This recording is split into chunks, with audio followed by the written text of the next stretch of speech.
Salam dostlar, hər vaxtınız xeyir. Bu günləri sizinlə Football Master Euro 2020 oyununu oynayacağım. Və getdik. Oyuna daxil olduq. Təxminən 5 dəqiqəlik maça giririk. Yüklənir. Gələn dəfədə yorumlara hansı komanda ilə oynayacağımı yazarsınız, onu da oynayacağım. Hayır.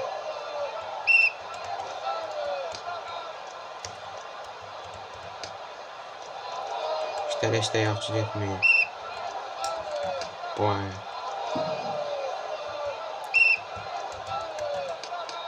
Ay ay ay.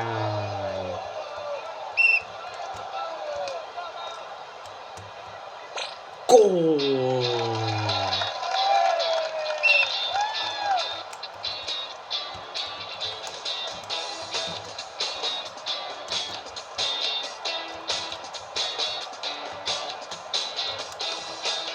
Ay ay.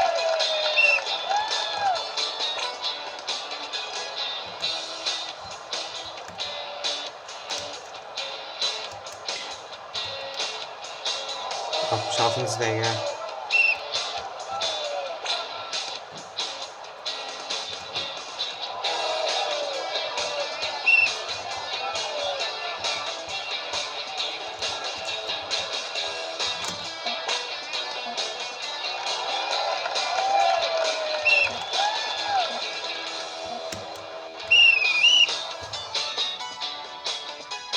Bəli dostlar, 600 udustum İngiltərə Germaniya oynamasında.